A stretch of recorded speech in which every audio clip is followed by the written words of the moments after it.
ഇന്ദുസ് കിച്ചണിലേക്ക് എല്ലാവർക്കും സ്വാഗതം. ഇന്നിവിടെ മത്തി വറുത്താണ് ഉണ്ടാക്കാൻ പോകുന്നത്. എപ്പോഴും നമ്മൾ മുളക് പൊടിയൊക്കെ ചേർത്തല്ലേ മത്തി വറുത്ത ഉണ്ടാക്കുന്നത്. ഇന്ന് നമുക്കൊരു സ്പെഷ്യൽ മത്തി വറുത്താണ്. പച്ച കുരുമുളകും കാന്താരിയൊക്കെ അരച്ചൊരു മത്തി ഫ്രൈ ആണ് ഇന്നിവിടെ ചെയ്യാൻ പോകുന്നത്. അതിനായി ഞാനിവിടെ കുരുമുളക്, കാന്താരി, വെളുത്തുള്ളി, കറിവേപ്പില, ചെറിയ ഉള്ളി, ഒരു കഷ്ണം ഇഞ്ചി എന്നിവ എടുത്തിട്ടുണ്ട്. ഇതെല്ലാം കൂടി ഒന്ന് അരച്ചെടുക്കുക. ആവശ്യത്തിന് ഉപ്പ് ചേർത്ത് വേണം ഇത് അരച്ചെടുക്കാൻ.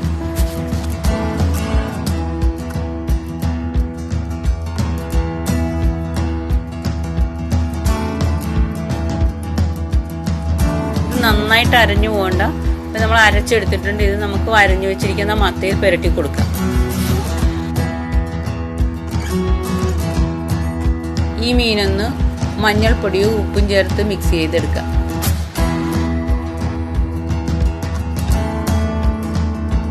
ഇനി അരച്ചു വെച്ചിരിക്കുന്ന അരപ്പും ചേർത്ത് നന്നായിട്ടൊന്ന് പുരട്ടിയെടുക്കാം.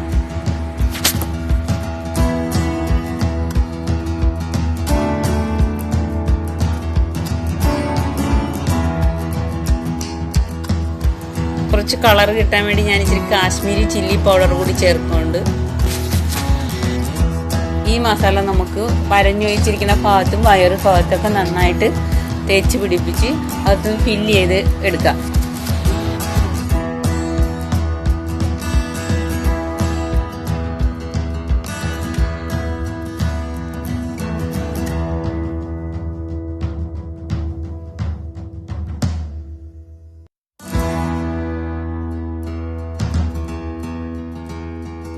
ഇതിപ്പോൾ നന്നായിട്ട് ഫില്ല് ചെയ്തിട്ടുണ്ട്. നമുക്കിനി ഇത് അരമണിക്കൂർ ഫ്രിഡ്ജിൽ വെക്കാം.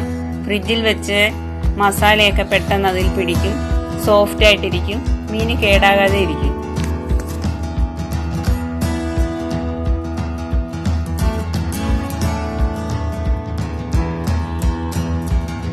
ഇപ്പോൾ ഏകദേശം അരമണിക്കൂർ ആയിട്ടുണ്ട്. നമുക്കൊന്ന് വറുത്തെടുക്കാം.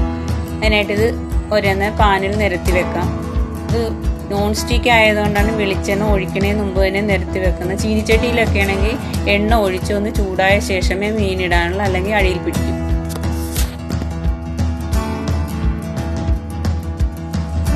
ഇനി നമുക്ക് എണ്ണ ഒഴിച്ചു കൊടുക്കാം.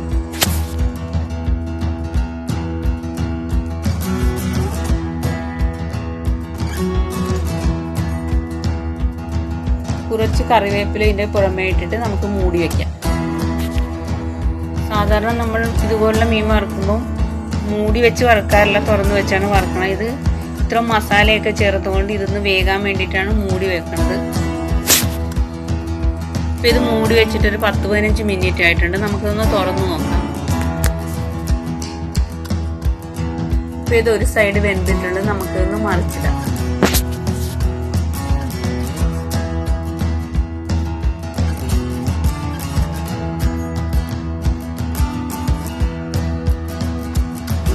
ഇതിപ്പോൾ എല്ലാം മറച്ചു വെച്ചിട്ടുണ്ട്. ഇനി ചെറുതീയിൽ കുറച്ച് സമയം കൂടി മൂടി വയ്ക്കാം. ഇപ്പം നമ്മുടെ മീൻ വറുത്ത് റെഡി ആയിട്ടുണ്ട്. ഇതിൻ്റെ പുറം ഭാഗം മാത്രമേ മൊരിഞ്ഞിരിക്കുകയുള്ളൂ. അകം മസാലയൊക്കെ പിടിച്ച് നല്ല ടേസ്റ്റിലിരിക്കും. പക്ഷെ ഇതൊരു ചെറിയ ഗ്രേവി ആയിട്ടാണ് ഇതിരിക്കുന്നത്. ഈ വീഡിയോ ഇഷ്ടപ്പെട്ടാൽ എൻ്റെ ചാനൽ തീർച്ചയായും നിങ്ങൾ സബ്സ്ക്രൈബ് ചെയ്യണം.